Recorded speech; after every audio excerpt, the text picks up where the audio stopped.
Sir Isaac Newton ఈయనకి పెంపుడు కుక్కలంటే చాలా ఇష్టం. ఒకరోజు ఆయన పెంపుడు కుక్కే రాత్రి సమయంలో వెలుగుతున్న కొవ్వొత్తిని తగలడంతో అది ఒరిగి ప్రక్కన ఉన్న పుస్తకానికి అంటుకుంటుంది. అది న్యూటన్ రాసింది. దాదాపు ఆ పుస్తకం సగం వరకు కాలిపోయింది. 8 సంవత్సరాల పాటు చాలా శ్రమించి కష్టపడి రాసిన పుస్తకం అది. అది జరిగినప్పుడు న్యూటన్ ఇంట్లో లేడు. న్యూటన్ ఇంటికి తిరిగి వచ్చాక కాలిపోయిన పుస్తకాన్ని చూస్తాడు. నిజానికి అతనికి సర్వనాశనమైనట్లు అనిపిస్తుంది. కానీ ఏం చేయగలడు? అప్పుడు ఏం చేస్తాడంటే తన పెంపుడు కుక్కను తన వద్దకు పిలిచి, నువ్వు నీ యజమానికి కలిగించిన బాధ శ్రమ గురించి నీకు తెలియదు అంటాడు.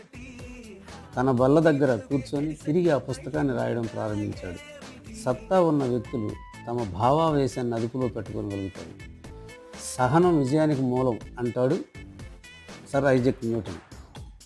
దీని భావాన్ని అర్థం చేసుకుంటే ఎవరూ కూడా